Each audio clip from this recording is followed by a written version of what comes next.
하나님을 느끼지 못하고 볼 수 없다고 해서 하나님이 없다라고 하는 사람들을 보게 됩니다.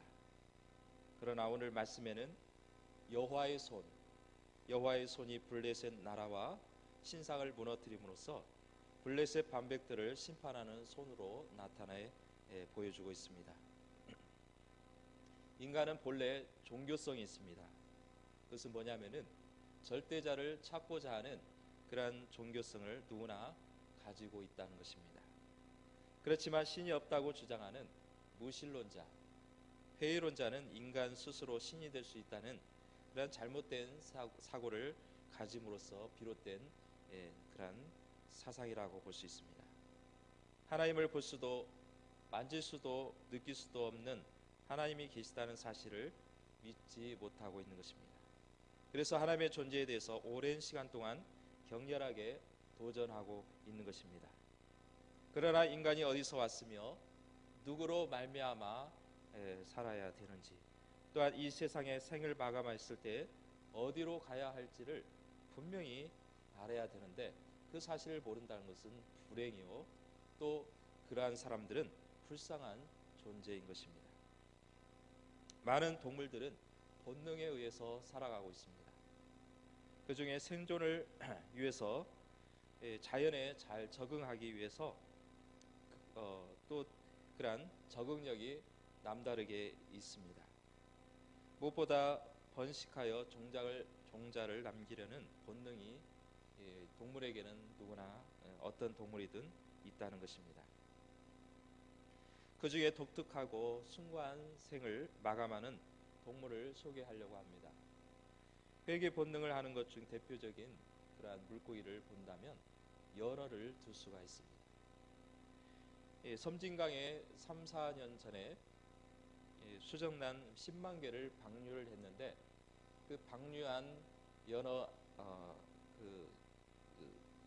새끼들이 자라가지고 123마리나 되는 큰 연어가 회귀했다고 합니다. 이 여행을 하는데 어디를 주로 다니냐면 큰 대양을 향해서 베링 해역이라든가 부태평양 등 그 넓은 대양을 여정을 마치고 고향으로 돌아온다는 것입니다. 그 길이를 산정을 하면 무려 1만 6천 킬로, 이루 말할 수 없는 그러한 여정을 다니면서 그렇게 순회를 하고 나서 그 다음에 자기가 태어난 곳, 그것을 향해서 돌아오는 것입니다. 섬진강뿐만 아니라 울산에는 태화강이 연어들이 돌아오고, 또 강원도에서는 남대천에 수많은 연어들이 자기의 고향에 알을 낳기 위해서 돌아온다는 것입니다. 그렇다면 자기가 돌아오는 길이 순탄한 길이 아닙니다. 넓은 대양을 다녔던 연어가 작은 개천을 통과를 해야 되고, 또한 자기를 향해서 그 물줄기가 강하게 자기를 밀치고 있음에도 불구하고 그것을 거슬려 올라간다는 것입니다. 그래서 이렇게 넓은 대양을 향해서 그 작은 좁은 길을 향해서 좁은 물을 향해서 나가는데, 왜 이런 연어가 어떻게 해서 그 넓은 대양에서 살았던 연어가 자기가 태어났다고 하는 아주 그 대양에 비해서는 엄청나게 작은 그 지역을 어떻게 알고 돌아올 것인가라는 그런 학자들의 추측은 냄새로 그 장소를 찾을 것이다라고 추측할 뿐입니다. 그래서 이 연어는 강 상류까지 아무것도 먹지 않고 그 강을 거슬러 올라갑니다. 그렇게 올라가다 보면은 자기의 육체를 다 모든 엄청난 힘을 소모하게 되고, 또 그 마지막에 자기가 날 장소를 찾게 되면 그 구덩이를 만들기 위해서, 알이 떠내려가지 않기 위해서 구덩이를 파는데 자기 몸을 던집니다. 암컷은 알을 낳고 그 위에다가 수컷이 방정을 하게 되면 그것이 이제 그 수정이 되어서 연어가 되는 것입니다. 그리고 연어는 자기 알을 낳고 나서 그 자리에서 모든 육체를 소모했기 때문에 그 자리에 죽고 만다는 것입니다. 그러면 자기의 육체는 썩게 되고 그 새끼 연어들이 그 플랑크톤을 그 썩음으로써 생기는 플랑크톤을 먹고 자라게 되는 것입니다. 미물에 불과하지만은 순간 어부의 사랑을 볼 수가 있습니다. 이 연어를 통해서 배울 수 있는 것은 연어는 자기가 태어난 곳을 알고 반드시 찾아온다는 것입니다. 일생 자기가 누비고 있었던 저 넓은 대양을 버리고 오직 산란을 위해서 고군분투하면서 공양을 향해 전진하게 되는 것입니다. 그렇다면 연어가 중간에 가다가 너무 힘드니까 중간에 정착을 해서 여기가 산란 장소가 괜찮으면 여기다가 산란을 할 수도 있는데 그렇지 않다는 것입니다. 자기가 태어난 곳, 자기가 거기서 자라고 거기서 나왔던 본래 그 곳을 향해서 사명을 포기하지 않고 그 자리까지 간다는 것입니다. 그리고 산란을 하고 나서 거기서 어느 정도 쉬고 좀 여유롭게 있다가 조금 거기서 즐기다가 죽어야 되는데 그렇지 않고 산란하자마자 얼마 있지 않고 자기의 생을 마감하게 되는 것입니다. 이처럼 연애는 자기 태어난 곳을 잊지 않고 냄새를 통해서 자기가 태어난 곳을 돌아오는 것입니다. 그렇다면 우리 인간은 어디서 왔습니까?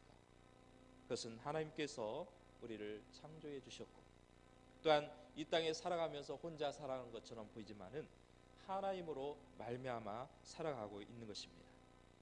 또 우리가 생일을 파란만장한 셈을 마감하게 되면 분명히 우리는 하나님께 돌아가야 되는 것입니다. 그런데 인간은 하나님을 몰라보는 것입니다. 돌아가려고 하지도 않습니다. 반드시 하나님께 왔음을 기억하고 하나님을 만나려고 기어이 찾아가는 열정은 당연한 것입니다. 또 다른 미래를 위해서 하나님을 기억하고 믿음의 유전을 남기는 사명을 우리는 가져야 되는 것입니다. 우리는 살아 역사하시는 하나님을 증거해야 할 사명을 안고 있습니다.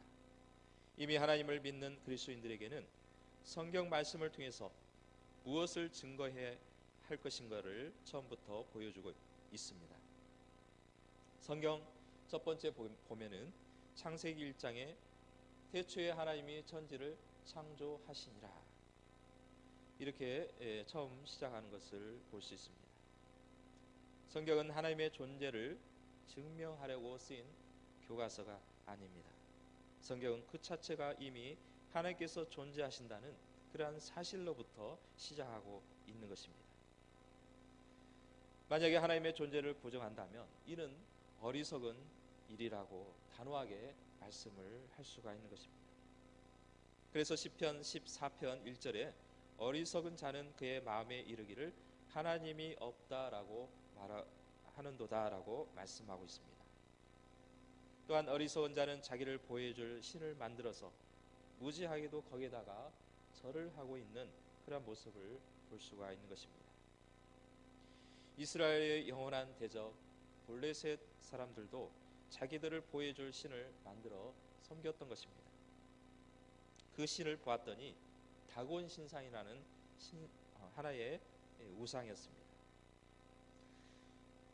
다곤 신상을 그림을 통해서 보면은 이해가 빨리 되겠지만은 이 다곤 신상의 어떤 현상을 설명을 해보겠습니다. 블레셋 나라는 이 바다의 근처에 있는 나라로서 아무래도 이 물고기와 상당히 밀접한 그런 형상을 본따서 만들었고 또한 상체를 보면은 풍성한 수확을 줄 수 있는 신이라 생각하고 왕성한 남자, 즉 수염이 풍성하게 자란 그러한 남자의 형상을 지니고 있습니다. 정리를 해보면은 얼굴은 근엄하게 남자의 모습으로 가지고 있는데 그 꼬리 모양, 다리 쪽에 보면은 마치 인어의 공주처럼, 인어 다리처럼 그렇게 비슷한 형상을 띠고 있다는 것입니다. 여러분들 어느 정도 어느 정도 상상해 옵니까? 얼굴은 남자의 모습이고 다리 부분은 인어의 공주의 그 모습을 하고 있다면 참 우스꽝스러운 모습이 아닐 수 없습니다. 그런데 이 블레셋 사람들은 그것을 신이라고 생각하고 섬기고 있다는 것입니다. 이렇게 우상을 섬겼던 블레셋 사람들이 이스라엘 백성들과 싸워서 대승리를 얻게 되었습니다. 블레셋 사람들이 이스라엘 백성들을 쳐서 이긴 것뿐만 아니라 이스라엘 백성들이 신성히 여기는 이 언약궤도 탈환을 했습니다. 다시 말해서 이스라엘 백성들은 블레셋 나라에 전쟁을 하는 중에 언약궤를 빼앗기게 되었던 것입니다. 당시 블레셋 나라는 승리의 그 도가니에 빠질 수밖에 없었고, 무엇보다도 이스라엘 백성들이 그렇게 의지하고 바라보았던 언약궤를 가져왔다는 것입니다. 그리고 나서 이 언약궤를 한쪽에다가 방치를 하지 않고 자신들이 있는 신상, 다곤 신상 그 안에, 성전 안에, 신전 아래 거기다가 언약궤를 받쳐놨습니다. 이것은 그 당시에 다곤 신상에 자기네들 섬기는 신상 밑에 이 언약궤를 놓음으로써 이 이스라엘 백성들이 믿는 이 하나님의 언약궤가 굴복했다는 그러한 상징적인 의미를 가지고 있었던 것입니다. 그렇지만은 어떻습니까? 그 결과는 너무나 다르게 나타내 보여주고 있습니다. 언약궤가 놓여 있는 가운데 그 다음날 와서 보니까 다곤 신상이 힘없이 바닥에 떨어져 있는 것입니다. 그렇게 신상이 놓아 있다는 것은 밑에가 허술한 것이 아닙니다. 만약에 밑에서 나무로 만들었다면 썩어서 떨어졌다고 할 수 있고, 또 만약에 누가 건드렸다면 밀어서 떨어뜨렸다고 생각할 수 있지만 거기는 아무도 없습니다. 오직 언약궤만 놓여 있었던 것입니다. 그래서 이 블레셋 사람들이 그때만 해도 이게 무슨 문제가 있다, 어떤 심각성을 깨달았다면 괜찮을 텐데 그것을 알지 못하고 그대로 다시 자기네 신상을 올려놓고 그 다음날 아침에 또 찾아갔습니다. 그런데 그때는 또 다른 현상이 나타납니다. 다곤의 머리가 또 손목이 잘라져서 문지방에 떨어져 있는 것입니다. 손목이 떨어졌으면 그 자리에 떨어져야 되는데 일부러 그것을 사람이 문지방에 옮기지 아니하면 옮겨질 수가 없는 것입니다. 그렇지만은 언약궤밖에 없었는데 다곤 신상의 몽둥이만 남아있고 나머지는 다 뿔뿔이 흩어져 놓여 있었던 것입니다. 비로소 이 블레셋 사람들은 이 언약궤가 놓여 있었기 때문에 이런 현상이 나타났구나. 이스라엘 백성들이 믿는 하나님은 감히 건드릴 수 없다라고 비로소 생각하게 된 것입니다. 그리고 나서 이 블레셋 사람들은 이 언약궤를 이대로 놔서는 안 되겠다 하고 생각하고 에글론으로 보내게 되는 것입니다.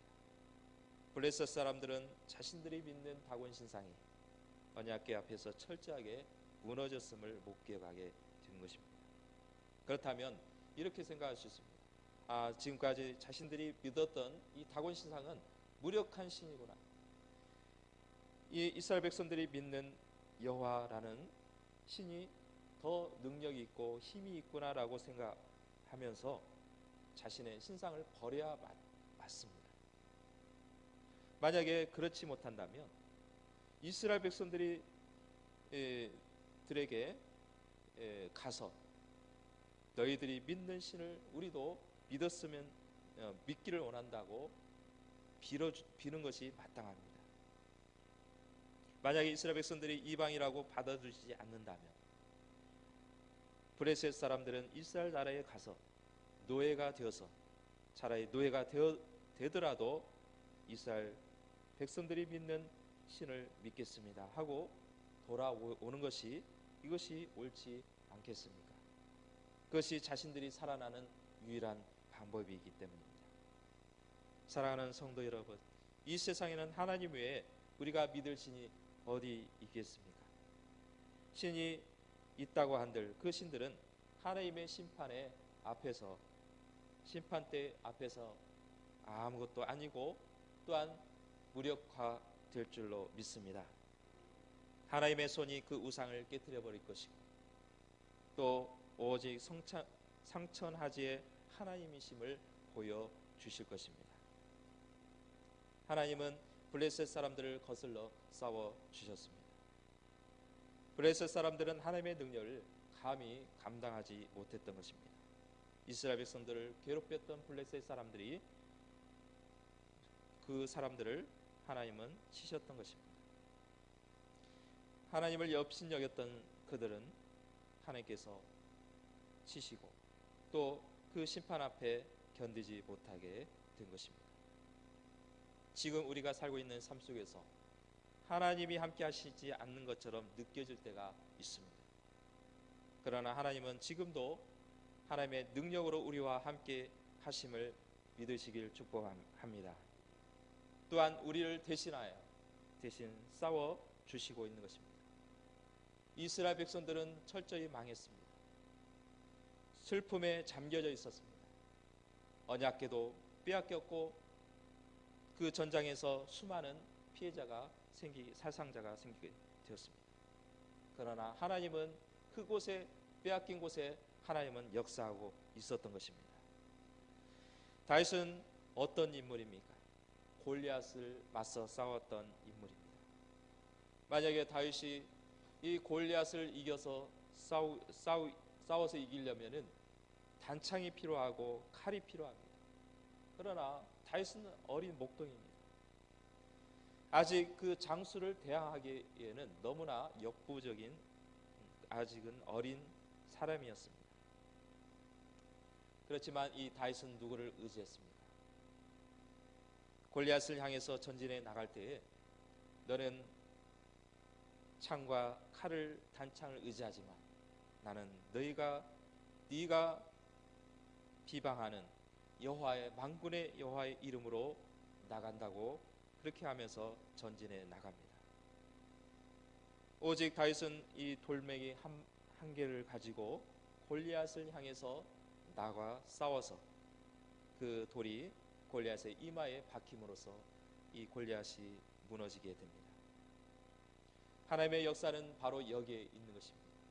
하나님을 이름을 가지고 전진해 나갈 때에 분명히 하나님께서 함께 하시고 능력이 우리와 함께해 주시는 것입니다. 여러분은 지금 능력의 하나님을 의지하고 있습니까? 그 하나님께 여러분의 문제를 맡기고 있습니까?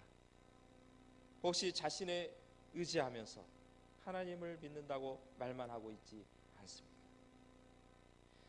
자신이 모든 일을 주도하면서 주도자가 되지만은 하나님은 단지 블레셋 사람들처럼 용의 우상과 같이 한쪽에만 모시지 않습니까?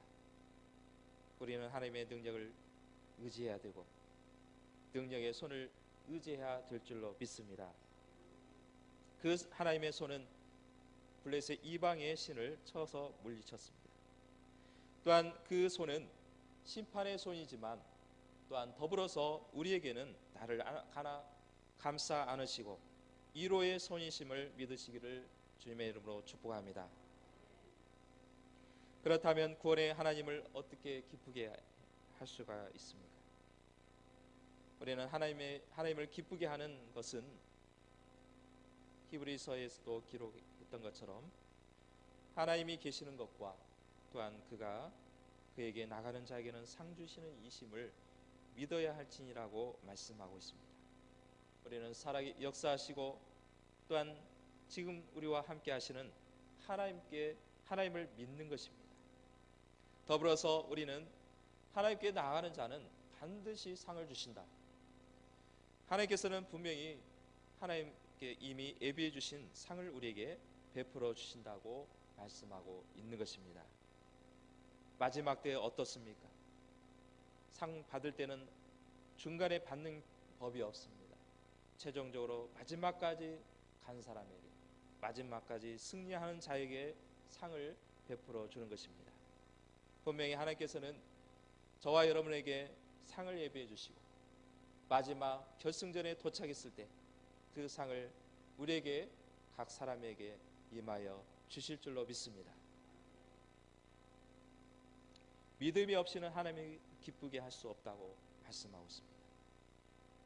우리가 아무리 좋은 것을 하나님 앞에 드린들 하나님이 그것을 받으시겠습니까? 믿음이 없이는 기쁘게 할 수 없다는 것입니다. 비록 내가 하나님 앞에 드릴 것이 없을지언정 우리의 마음을 드리고 우리의 믿음을 하나님 앞에 드림으로써 하나님을 더욱 기쁘게 해 주실 줄로 믿습니다. 어린아이를 생각하면은 이해하기가 쉽습니다. 어린아이가 부모에게 가장 기쁘게 할 수 있는 것은 어떤 돈을 많이 벌어와서 기쁘게 하는 것이 아니라 이 아이에게는 이 엄마 아빠를 기쁘게 하는 것은 엄마 아빠를 의지하는 것입니다. 또 엄마 아빠를 신뢰하는 것입니다. 그럴 때 이 엄마 아빠는 그 자녀의 모습을 보면서 기뻐할 수가 있는 것입니다.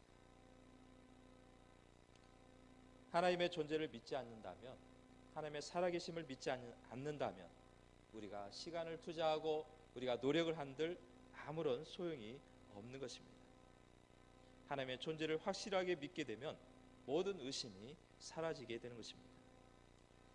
그러나 우리 안에 불신을 붙잡게 되면 불신은 또 다른 걱정을 낳게 되고 이 걱정은 또 다른 나에게 올가미로 잡아 내리게 하는 것입니다.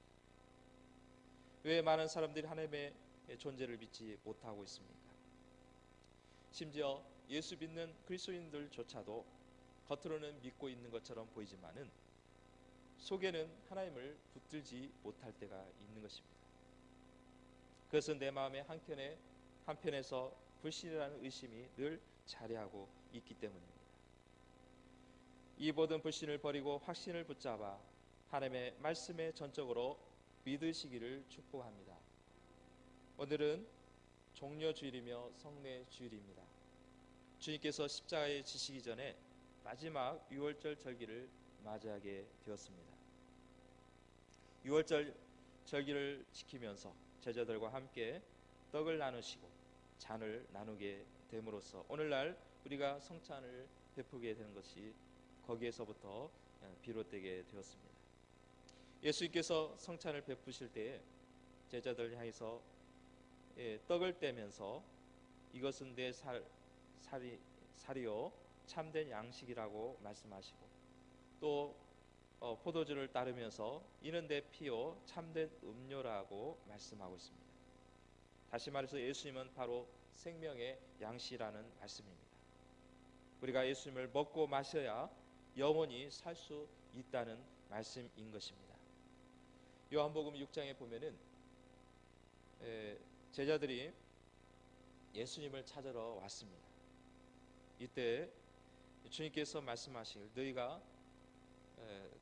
나를 통해서 나를 보기 위해서 온 것이 아니라 떡을 위해서 왔다라고 말씀하시면서 나는 하늘에서 내려온 살아있는 떡이니 사람이 이 떡을 먹으면 영생하리라고 말씀하고 있습니다.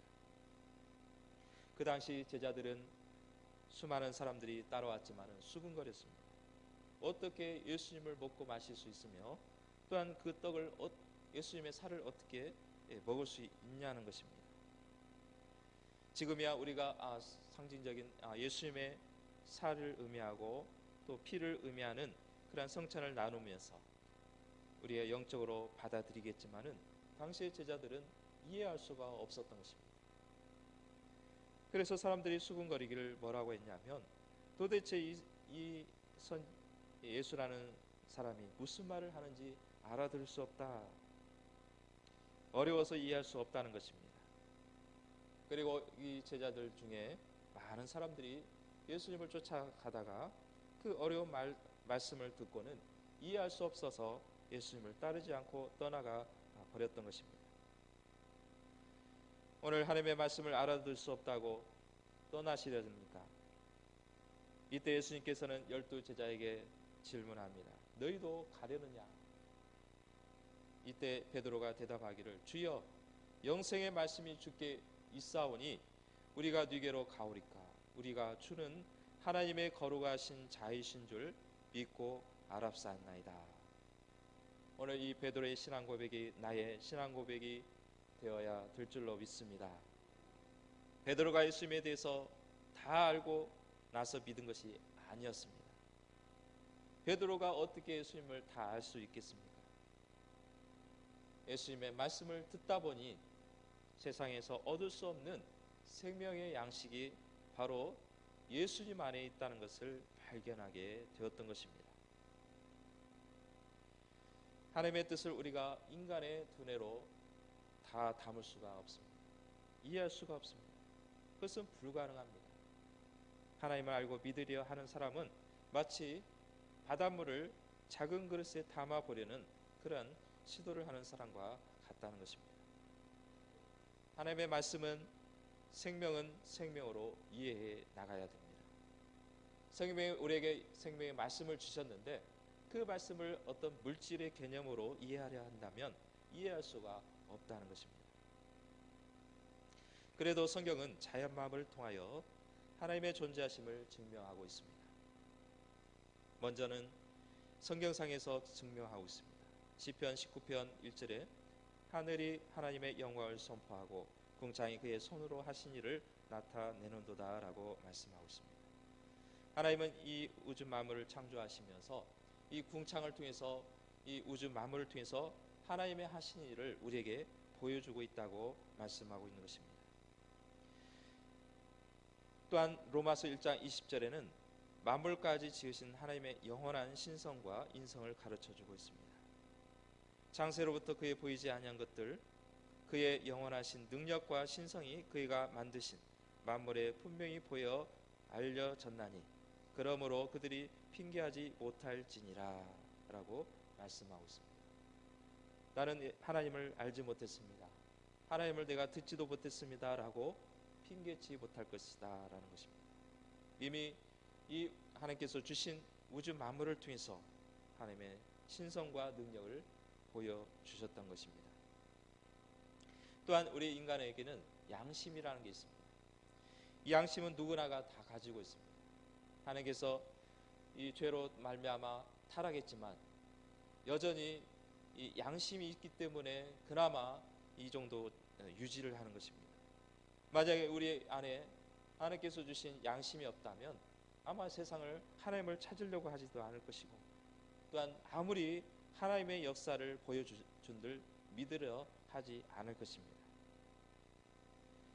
그래서 이 우리에게 미말의 양심을 우리에게 주심으로 말미암아 우리 자신이 찔리게 되고 또 하나님의 그 신성을 신이 계신다는 그 자체를 우리가 조금이나마 인지를 하게 되는 것입니다. 그래서 사도행전 17장 23절에 보면은 사도 바울이 이 아덴 지역에 가서 이런 말씀을 하게 됩니다. 내가 두루 다니며 너희가 유하는 것들을 보다가 알지 못하는 신에게라고 새긴 단도 보았느니라. 두루 다니다 보니까 그 안에 신은 신이었는데 자기네들도 알지 못하는 신이다고 막연하게 써놨습니다. 이것은 무엇을 말하고 있습니까? 인간의 마음에는 어떤 신이 계시다는 그 어떤 막연한 생각조차 가지고 있다는 것입니다. 양심이 없다면 그것조차 인정하지 않을 것입니다. 또 모든 것에는 원인이 있습니다. 원인이 있다는 것은 여러분들이 앉아있는 의자는 여러분들이 앉기 위해서 만들어졌습니다. 시계는 또 시계 나름대로 어떤 시간을 볼 수 있도록 만들어졌다는 것입니다. 그래서 그 원인이 있기 때문에 이 시계가 존재하고 의자가 존재한다는 것입니다. 그런데 진화론은 이것을 부인하고 있습니다. 이게 무슨 말이냐면 창조론은 하나님께서 말씀으로 창조하셨는데 그것을 부인하고 진화론은 우연하게 발생이 됐다는 것입니다. 생명체가 있었는데 그 자체가 조그만한 아주 초보적인 그러한 유기물이 합성이 되어 가지고 거기에서 진화가 되어 가지고 고등 동물까지 인간까지 진화가 됐다는 것입니다. 이것은 다시 말한다면 무엇으로 얘기할 수 있냐면 바람이 어느새 불었습니다. 그런데 바람이 불다 보니까 어느 순간 나무가 합쳐지고 여러분들이 앉아있던 의자가 생겼다는 것입니다.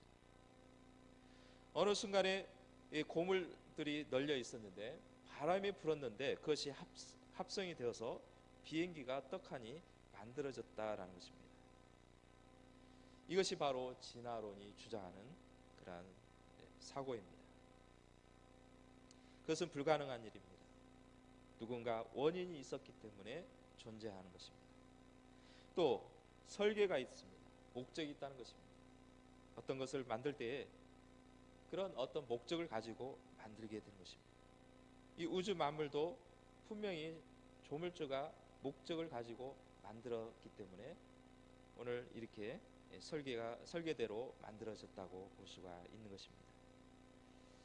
또 도덕에 의한 그러한 증거도 있습니다.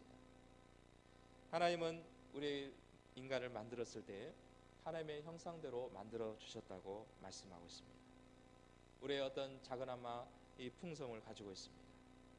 도덕성을 가지고 있습니다. 또 사랑하는 마음도 있습니다.